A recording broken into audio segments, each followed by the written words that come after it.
റവ കാച്ചിയത് തരിക്കഞ്ഞിയില്ലാതെ എന്ത് നോമ്പുതുറ അല്ലേ. ഇന്ന് നമുക്ക് വളരെ രുചികരമായ ഒരു തരിക്കഞ്ഞി ഉണ്ടാക്കിയാലോ. അതിനാവശ്യമായ സാധനങ്ങൾ പാല് വേണം, പിന്നെ കുറച്ച് അണ്ടിപ്പരിപ്പും കുറച്ച് മുന്തിരിയും, അല്പം ഏലക്കാപ്പൊടി, പഞ്ചസാര.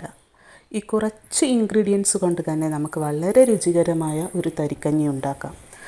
ആദ്യമായി ചെറിയൊരു പാൻ എടുത്ത് അതിൽ അല്പം നെയ്യൊഴിച്ച് അണ്ടി മുന്തിരി വറുത്തെടുത്ത് അത് മാറ്റി വെച്ചതിന് ശേഷം ബാക്കി വരുന്ന നെയ്യിൽ റവ നന്നായി വറുത്തെടുക്കുക. അതിനുശേഷം ഒരു പാത്രത്തിൽ പാല് തിളപ്പിക്കുക. പാല് തിളച്ച് വന്നുകൊണ്ടിരിക്കുമ്പോൾ വറുത്ത് വെച്ച റവ പാലിലേക്ക് ചേർക്കുക. നന്നായി ഇളക്കിയതിന് ശേഷം നമ്മുടെ ആവശ്യാനുസരണം പഞ്ചസാര ചേർക്കുക. അതിനുശേഷം അല്പം ഏലക്കാപ്പൊടിയും ചേർത്ത് നന്നായി ഇളക്കുക.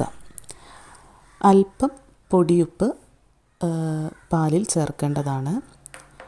അതിനുശേഷം ചെറിയൊരു പാനിൽ ചെറിയ ചുവന്നുള്ളി വറുത്തെടുക്കുക. വറുത്തെടുത്തതിന് ശേഷം തിളച്ചുകൊണ്ടിരിക്കുന്ന നമ്മുടെ പായസത്തിലേക്ക് ഈ വറുത്ത് വെച്ച ചെറിയുള്ളി ചേർക്കുക. അപ്പോൾ തരിക്കഞ്ഞി റെഡി.